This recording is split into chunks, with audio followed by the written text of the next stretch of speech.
mesazhin e parë, cilin Zoti ia zbriti Muhamedit a.s. ishte mesazhi Iqra. Lexoj tha Zoti Muhamedit a.s.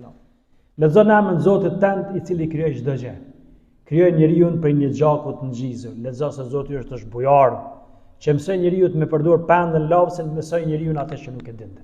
Pra ishin fjalët e para me të cilat Zoti e shpalli profecinë e pejgamberit ton Muhamedit a.s. Si çka ja dërgoi Zoti Muhamedit a.s. Zoti i tha pejgamberit ton Muhamedit a.s. Ty o Muhammed nuk të kemi dërguar diç tjetër vetëm si mëshirë për gjithë njerëzimin. Pra dërgimi i pejgamberit ton Muhamedit a.s. ishte mëshirë, jo vetëm për botën islame, cilët do ta pasojnë atë, po për gjithë njerëzimin e sidomos pasuesit e tij. Mesazhi hynor i shpallën prej Zotit nëpërmjet melekut Xhibril tek pejgamberi a.s.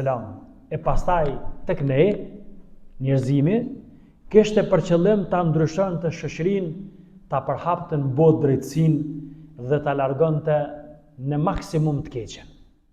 Pra qëllimi i dërgimit të pejgamberit ka qenë që njerëzit me jetu të lumtur, njerëzit me jetu në drejtësi, njerëzit mos me pas të lashë dhe probleme dhe mizori, njerëzit mos me jetu në errësirën e ignorancës dhe paditurisë, po me jetu në dritën e dijes dhe arsimimit.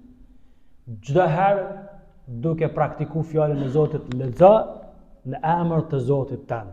Pra po shkencë që është e lidhur me Zot, jo shkencë e cila nuk është e lidhur me Zotin, sepse shkenca e cila nuk është e lidhur me Zotin apo dija, po den më bon kundra njeriu, siç po e shohim edhe sot në vende të ndryshme të botës. Pra sot njerëzit kanë shpik armë, shkatrimin mas, qoftë ajo bombë atomike, apo armë kimike, apo lloje të ndryshme të arsenalit dhe aja shumica e atyre sot përdorin për t'i mbytur, për t'i masakruar njerëzit e pafajshëm. Shembullin më konkret e kemi aja që apo ndodh në atë që është e njohur si rripën e Gazës.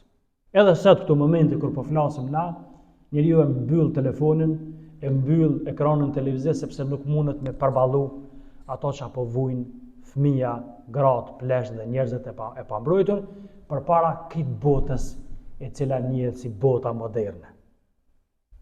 Çfarë modernizmi kur s'ka njerëzillak? E Allahu jo rastisht në Kur'an ka thënë, lexo në emër të Zotit tan. Pra edhe dija e cila bëhet kundra Zotit, kundra njerëzimit, për me bësh shkatrimin në tokë, për me bësh rregullimin në tokë, Allahu nuk e pranon. E kuptuat cili është mesazhi i parë? Jo rastisht lexo në emër të Zotit tënd i cili ka krijuar çdo gjë.